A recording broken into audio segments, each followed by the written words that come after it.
शिक्षार्थी। प्रत्येक बच्चा अलग होता है और उसके पास अपने दिन प्रतिदिन के पिछले अनुभव होते हैं जिन्हें वह विभिन्न प्रकार से अर्जित करता है, जैसे साथियों के साथ परस्पर संवाद करके और आसपास के वातावरण के संपर्क से। जैसे जैसे बच्चे बढ़ते हैं, उनकी विभिन्न क्षमताएं भी विकसित होती हैं, जो उनके परस्पर बात करने के तरीके, जानकारी प्राप्त करने, परिस्थितियों का विश्लेषण करने, निर्णय लेने, जिम्मेदारियां उठाने और परिस्थितियों को समझने और उसके अनुकूल काम करने के तरीकों को प्रभावित करती हैं। परिणाम स्वरूप प्रत्येक बच्चे का सीखने का तरीका और कक्षा से विभिन्न परिस्थितियों में सीखने की गति निर्धारित होती है। याद रहे, स्कूल में बच्चे शिक्षण अधिगम प्रणाली का केंद्र होते हैं।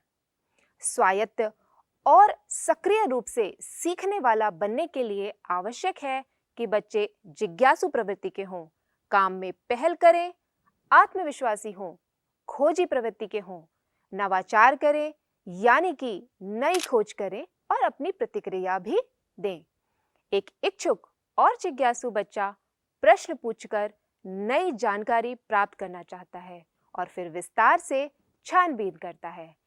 इसके अतिरिक्त जो बच्चा पहल करता है, वह स्वतंत्र रूप से निर्णय लेने में भी सक्षम होता है। ऐसे बच्चे किसी भी समस्या का समाधान दूसरे बच्चों की तुलना में अच्छी तरह से ढूंढ सकते हैं। बच्चों में आत्मविश्वास होना भी महत्वपूर्ण है, विशेष रूप से निडर बनने और खुश रहने के लिए। इससे बच्चों का ज्ञान बढ़ता है और वे अपने विचारों को अच्छी तरह से व्यक्त कर सकते हैं तथा विपरीत परिस्थितियों का भी सामना सरलता से करने की क्षमता उनमें होती है। जब बच्चे स्वयं करके सीख रहे हों, तो बहुत जरूरी है कि वे खोजी प्रवृत्ति के हों और कुछ नया करने की चाह रखते हों। यह आवश्यक है कि वे नए तरीके से सोचें और उन विचारों का प्रयोग अलग अलग संदर्भ में भी कर सकें। इस प्रकार चिंतनशील बच्चे अपने पूर्व अनुभवों के आधार पर नई परिस्थितियों और नए अनुभवों का बेहिचक सामना कर लेते हैं।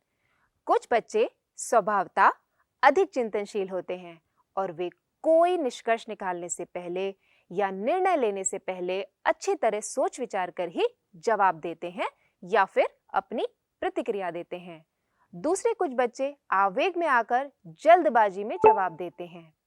शिक्षक के लिए बच्चों को समझना, उनकी सीखने की जरूरतों को खोजना और उनका पता लगाना शिक्षण अधिगम प्रक्रिया से पहले किया जाने वाला बहुत ही महत्वपूर्ण कार्य है। शिक्षक को यह भी पता होना चाहिए कि बच्चे की जानकारी और क्षमता किस स्तर पर है और सीखने सिखाने की गतिविधियों द्वारा क्या-क्या और सिखाने की आवश्यकता है। सीखने सिखाने के इस अंतर को जानना अत्यंत आवश्यक है। एक शिक्षक के लिए यह प्रक्रिया जानना बहुत जरूरी है कि कैसे बच्चे की व्यक्तिगत आवश्यकताओं के अनुकूल ही प्रभावशाली ढंग से इसे आगे ले जाया जाए। इस मॉड्यूल में आइए इसी विषय को और गहराई से समझते हैं। नमस्कार।